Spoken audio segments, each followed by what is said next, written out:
एक बार की बात है, गर्मी का समय था। बहुत तेज कड़ाके की धूप निकली हुई थी। महात्मा बुद्ध और उनके शिष्य किसी गांव में प्रवचन देने जा रहे थे।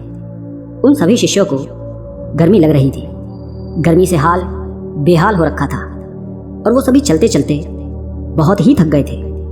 महात्मा बुद्ध के प्रिय शिष्य अब आनंद के मन में भी सवाल उठ रहा था। अंत में उन्होंने महात्मा बुद्ध से कहा, गांव कब आएगा और यहाँ से कितनी दूर है, हम थक गए हैं। तो वहीं खेत में एक बूढ़ा व्यक्ति काम कर रहा था। आनंद ने उस व्यक्ति को देखकर बुद्ध से कहा कि चलिए हम उनसे दूरी पूछ लेते हैं। बुद्ध ने हामी भरी और साथ चले गए। आनंद ने बूढ़े आदमी के पास जाकर पूछा कि यहाँ से आने वाला गांव अभी कितनी दूर है। बूढ़े व्यक्ति ने कहा कि यहाँ से वो गांव अब कुछ ही दूरी पर है, आप जल्दी पहुँच जाएंगे। ये कहकर वो व्यक्ति बुद्ध की तरफ देखकर मुस्कुराने लगता है। बुद्ध भी उस बूढ़े व्यक्ति को देखकर मुस्कुरा देते हैं। आनंद को ये समझ नहीं आया कि वो लोग क्यों मुस्कुरा रहे हैं, इसका कारण क्या है। मैंने भी ऐसी कोई बात नहीं की कि जो ये लोग मुस्कुराएं। आनंद के मन में ये सवाल अभी था ही कि वो लोग आगे निकल गए। आगे जाने के बाद जब फिर से गांव नहीं आया, तब आनंद के मन में फिर से ये सवाल आने लगा कि उस बुजुर्ग द्वारा बताए गए रास्ते के अनुसार अभी गांव आया नहीं। फिर रास्ते में आनंद को एक और महात्मा मिल गए। आनंद ने उन महात्मा से फिर वही सवाल पूछा कि आगे आने वाला गांव और कितना दूर है। महात्मा ने कहा कि ज्यादा दूर नहीं है, बस 2-4 किलोमीटर। ये सुनकर आनंद ने मन ही मन सोचा कि अब तो पहुंच ही जाएंगे, पास में ही है। और फिर तभी दोबारा से महात्मा बुद्ध रास्ते में मिले। महात्मा को देख थोड़ा सा मुस्कुरा देते हैं और महात्मा भी गौतम बुद्ध को देखकर थोड़ा मुस्कुराने लगे। और फिर से एक बार आनंद के दिमाग में वही सवाल उठने लगता है कि आखिर दोनों के आपस में मुस्कुराने का कारण क्या है। परंतु वो लोग आगे बढ़ने लगे। काफी आगे बढ़ने के बाद गांव नहीं आता है। अब आनंद ने एक बूढ़ी माता से फिर पूछा कि गांव कितनी दूर है। बूढ़ी माता ने कहा कि बस कुछ कदम दूरी शेष है, आप गांव पहुंच ही गए। और एक बार फिर से वो बूढ़ी औरत और बुद्ध एक दूसरे को देखकर मुस्कुराने लगे। आनंद ने फिर ये सब देखा, लेकिन वो उस समय कुछ ना कहकर आगे बढ़ गया। अब भी गांव आने में समय था। आनंद की सब्र का बांध अब टूटने लगा था। वो समझ नहीं पा रहा था कि हम गांव पहुंच क्यों नहीं पा रहे। वो रास्ते में रुक गया और कंधे पर रखे सामान को क्रोध में आकर फेंक देता है और अंत में महात्मा बुद्ध से कहता है कि वैसे तो आपने कहा है कि बेकार के प्रश्न नहीं करने चाहिए, लेकिन फिर भी मेरे मन में काफ़ी देर से एक सवाल परेशान कर रहा है और मुझे खाए जा रहा है। कृपया कर आप मुझे उसका उत्तर दे दें। बुद्ध ने कहा कि पूछो, क्या पूछना।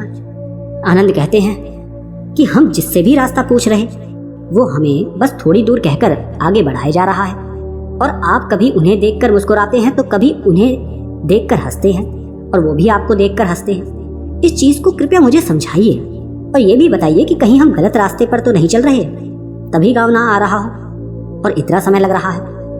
बुद्ध आनंद की बात सुनकर कहते हैं कि आनंद, हम बिल्कुल सही रास्ते पे जा रहे हैं और जिस रास्ते से हम गांव जा रहे हैं वहाँ के लोग मुझे जानते हैं, क्योंकि मैं पहले भी इस गांव में जा चुका हूँ और मुझे इस राह की दूरी भी पता है और यहाँ के लोग भी ये बात जानते हैं और इसलिए वो लोग फिर से मुझे जाते देखकर पहचान कर मुस्कुरा रहे हैं। और जिस तरह हम लोगों को उनके लक्ष्य प्राप्ति के लिए उन्हें उपदेश देते हैं और उन्हें अपने जीवन के पथ पर सफलता हेतु निरंतर चलने को प्रेरित करते हैं, ठीक बिल्कुल उसी तरह राह में मिले हर एक व्यक्ति हमें हमारे कार्य पथ, हमारे मंजिल की ओर निरंतर बढ़ते रहने का उपदेश और राह देते जा रहे हैं ताकि हम अपनी मंजिल तक सही समय पर पहुंच सकें। बुद्ध की ये बात सुनकर आनंद मुस्कुरा उठे और सभी एक बार फिर से गांव की ओर निकल पड़ते हैं और कुछ समय बाद वो लोग वहां पहुंच जाते हैं। इसलिए दोस्तों, जिस तरह बुद्ध और उनके शिष्य को रास्ते में कई लोग मिलते हैं जो उन्हें मार्ग जाने के लिए प्रेरित करते हैं, ठीक उसी प्रकार हमारे जीवन में भी हमें किसी न किसी रूप में प्रेरणाएं मिलती रहती हैं। बस फर्क ये है कि हम उसे पहचान पाते हैं या नहीं। हमेशा याद रखें दोस्तों, जीवन में आगे बढ़ने के लिए अवसर हर किसी को मिलता है।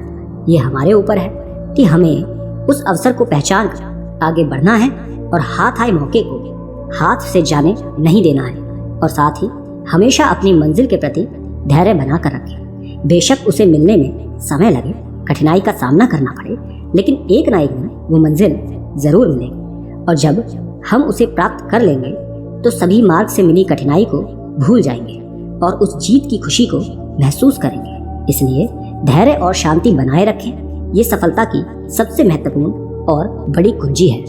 दोस्तों, दूसरी कहानी है, बहुत समय पहले की बात है।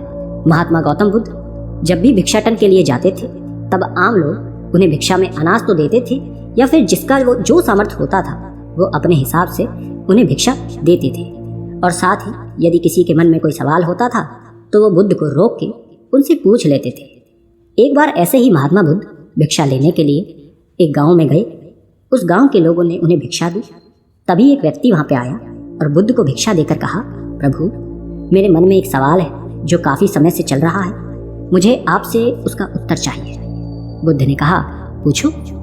उस व्यक्ति ने कहा, हम सभी के जीवन में सुख दुख उतार चढ़ाव लगा ही रहता है। हम सभी अपने जीवन की उलझनों में इतना उलझे रहते हैं कि उसे करीब से समझ ही नहीं पाते, न जीवन जी पाते हैं, बस दौड़ते भागते रहते हैं अपने घर की जिम्मेदारियों के प्रति, अपने सपनों के प्रति। परंतु जब हम उसमें असफल हो जाते हैं तो खुद को कोसने लगते हैं, हमें ये जीवन व्यर्थ लगने लगता है, हम लोगों की बातों में आ जाते हैं, हम अपने जीवन की अहमियत नहीं समझ पाते और पूरा जीवन ऐसे ही निकल जाता है। और हम अंतिम समय में अफसोस करते हैं कि काश हमने जीवन को सही से जिया होता, उसकी अहमियत समझी होती। क्या आप मुझे बता सकते हैं कि जीवन का सही मूल्य क्या है? बुद्ध ने उस व्यक्ति की बात सुनी और उसे अपने पास से एक चमकीला पत्थर दिया और कहा कि जाओ और इस पत्थर का मूल्य पता करो, लेकिन ध्यान रहे तुम्हें इसे बेचना नहीं है, बस मूल्य पता करना है। उस व्यक्ति ने बुद्ध से पत्थर लिया और बाजार की तरफ निकल गया। सबसे पहले वो एक फल वाले के पास गया, आम बेच रहा था। उसने वो पत्थर उस फल वाले को दिखाया और कहा कि तुम इसका क्या मूल्य दोगे? फल वाले ने चमकीला पत्थर देखा और वो उसे पसंद आ गया। उसने कहा, मैं इसके बदले तुम्हें 12 आम दूंगा। ये सुन व्यक्ति आगे निकल गया और इस बार एक सब्जी के ठेले के पास गया और उसे चमकीला पत्थर दिखाकर उसकी कीमत पूछी। सब्जी वाले ने उसे देखा, कहा, यह तो बेहद शानदार पत्थर है, मैं इसके बदले तुम्हें 1 बोरी आलू दूंगा, तो मुझे ये पत्थर दे दो। व्यक्ति ये सुन फिर से आगे बढ़ गया और इस बार एक बड़ी अनाज की दुकान पर गया और उसे इस पत्थर को दिखाया। दुकानदार पत्थर को देखकर कहता है, ये इतना प्यारा पत्थर है, मैं इसे रख लेता हूँ और इसके बदले तुम्हें 5 अनाज की बोरी दूंगा। व्यक्ति 3 जगह घूम चुका था, उसे हर जगह उस चमकदार पत्थर के अलग अलग मूल्य को जानकर हैरानी हो रही थी कि भले एक पत्थर का इतना मूल्य कैसे हो सकता है, इन्हें इसमें ऐसा क्या दिख रहा है। उसके बाद वो व्यक्ति एक सोने चांदी के व्यापारी के पास गया और सुनार को पत्थर दिखाया और उससे इसका मूल्य पूछा। सुनार ने उस पत्थर को देखा और कहा, तो मुझे ये पत्थर 20 लाख में बेच दो। वो व्यक्ति ये सुनकर हैरान था कि एक पत्थर की इतनी कीमत, पर उसने सुनार को बेचने से मना कर दिया। तो सुनार ने कहा, भाई 50 लाख में बेच दो।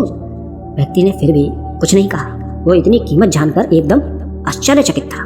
उसके मन में कहीं ना कहीं लालच भी आ गया था उसे बेचने के लिए, लेकिन उसे बुद्ध की बातें याद थी, इसलिए उसने वहां वो जताया नहीं। फिर सुनार ने खुद कहा कि तुम ही बता दो इसकी क्या कीमत तुम लोगे।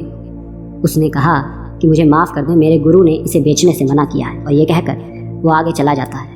आखिर में वो व्यक्ति एक जौहरी के पास पहुंचता है। जौहरी उस पत्थर को देख उसे रूबी के रूप में पहचान लेता है। उसने उस पत्थर के सामने एक लाल कपड़ा बिछाया और उस बेशकीमती रूबी की एक परिक्रमा लगाई और माथा टेका। फिर जौहरी उस व्यक्ति से पूछता है, कहाँ से लाए हो भाई ये बेशकीमती रूबी? आप सारी कायनात, क्या सारी दुनिया बेचकर भी इस अनमोल पत्थर की कीमत नहीं लगा सकते? ये सुनकर वो व्यक्ति हक्का बक्का रह जाता है और भागकर वापस गौतम बुद्ध के पास जाता है, उनके चरणों में बैठ जाता है, पूरी कहानी बुद्ध को बताता है और अंत में कहता है, महात्मा कृपया करके अब आप ही मुझे मानव के जीवन का मूल्य क्या है वो बताएं। बुद्ध उस व्यक्ति को उठाते हैं, मुस्कुराकर कहते हैं कि वो फल वाला जो आम का व्यापारी था उसने पत्थर की कीमत 12 आम लगाई, सब्जी वाले ने 1 बोरी आलू कीमत लगाई, अनाज व्यापारी ने 5 बोरी अनाज, सुनार ने 50 लाख और अंत में जहाँ तुम गए उस जौहरी ने इसे बेशकीमती माना। ठीक उसी प्रकार तुम्हारे जीवन की भी यही स्थिति है। बुद्ध कहते हैं तुम भी एक हीरा ही हो, लेकिन फिर भी लोग तुम्हारी कीमत अपनी सोच, औकात, अपनी समझ और अपनी जानकारी के हिसाब से ही लगाएंगे। तुम अपना जीवन अपने हिसाब से जियो, अपनी खुशी से जियो, वर्तमान का आनंद लो। किसी भी चीज़ के पीछे बेकार में भागना बिल्कुल व्यर्थ है। अपनी जिम्मेदारियों को समझो, तब तुम उसे खुशी से पूरा करोगे। अपने सपने, अपने लक्ष्य के प्रति आगे बढ़ो, कदम बढ़ाओ, कोशिश करो, सफलता ज़रूर मिलेगी और आप अपने जीवन से स्वयं संतुष्ट भी हो जाओगे। बुद्ध की बातों से व्यक्ति का एकदम मन शांत हो गया था। उसमें अलग ही एक ऊर्जा आ गई थी।